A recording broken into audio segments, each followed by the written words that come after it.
You think you know me?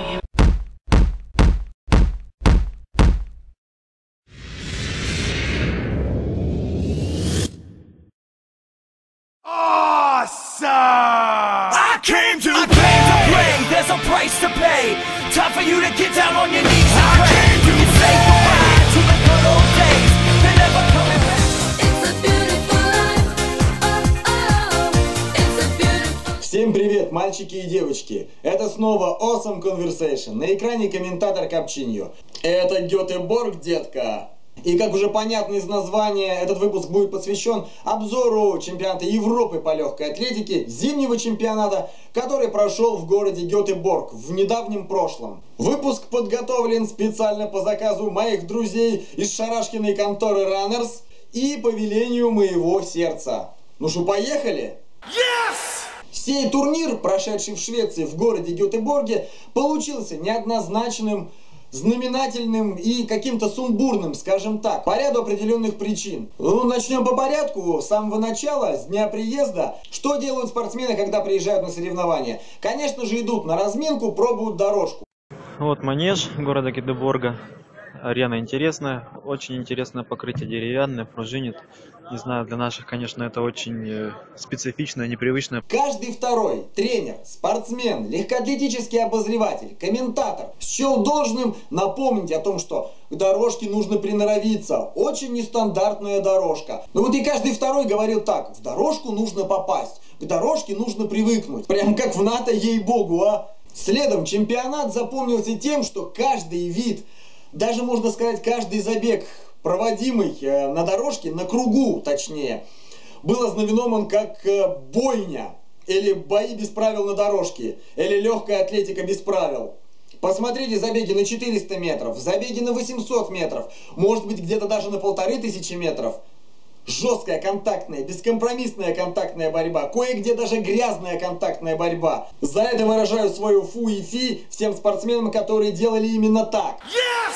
Ну а что? Судьи, чтобы не оставаться в стороне, тоже решили выделиться. Крайне неоднозначное и скандальное, и спорное судейство процветало на чемпионате Европы в Гетеборге. Каждый второй зритель это подтвердит. Ну и четвертое.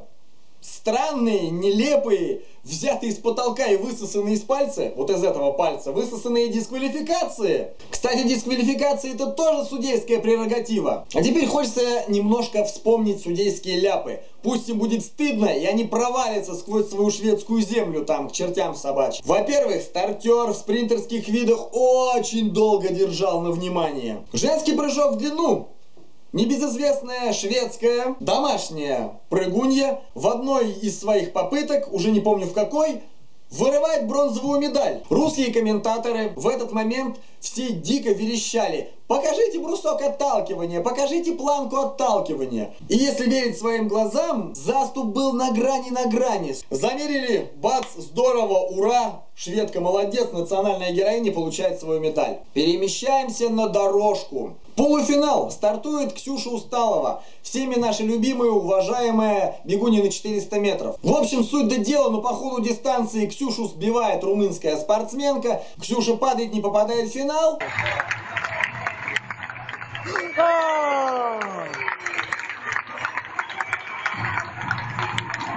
Но потом справедливость восторжествовала, и она от финала была отстранена. Yes!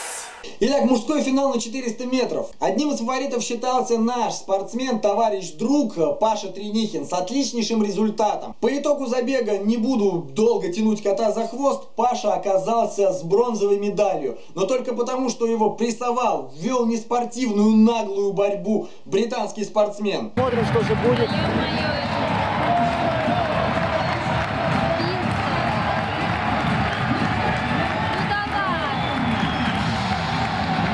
И тут совершенно внезапно хлоп, здравствуйте, я ваша тетя, Пашу самого дисквалифицируют. Мол, якобы он помешал украинскому спортсмену. Паша все-таки стал третьим. Откуда это было взято? Самый скандальный эпизод. Мужская эстафета 4 по 400 метров. Сборная Великобритании одерживает победу. Сборная России по итогу вторыми. Сборная Польши оказывается бронзовыми призерами. И тут Как говорится, начинается вторая часть нашего гетеборгского балета. Англичане по правилам срезали. Кто смотрел трансляцию, тот знает. Англичане подлежат дисквалификации. Русские чемпионы Европы. Ура, бис, все мы рады. Но через некоторое время узнаем, что британцы подали протест. Якобы им помешали поляки. Англичане восстановлены, дисквалифицированы уже поляки. Бред? По-моему, да. Судьям должно быть стыдно. Но страдали не только русские спортсмены. В последний день французский прыгун шестом Рено Лавелини показал замечательнейший, чумовой результат. Совершил восхитительную попытку на 6 метров 7 сантиметров.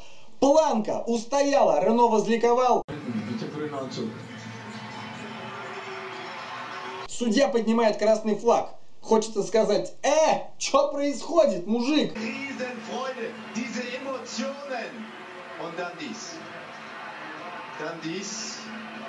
Und das hat Планка упала с усиков на стойке. Судя по правилам, попытку нельзя засчитывать. Судья, гори в аду, мы за красоту легкой атлетики. Ну что, дорогие мои любители легкой атлетики, мальчики и девочки, на этом будем закругляться. Такой получился обзор на чемпионат Европы, зимний чемпионат Европы по легкой атлетике в городе Гетеборг.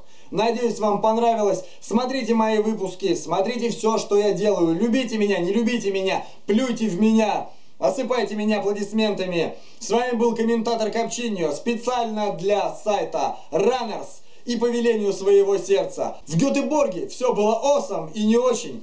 Увидимся с вами на дорожке, увидимся с вами в манеже. Пока-пока. Whoa.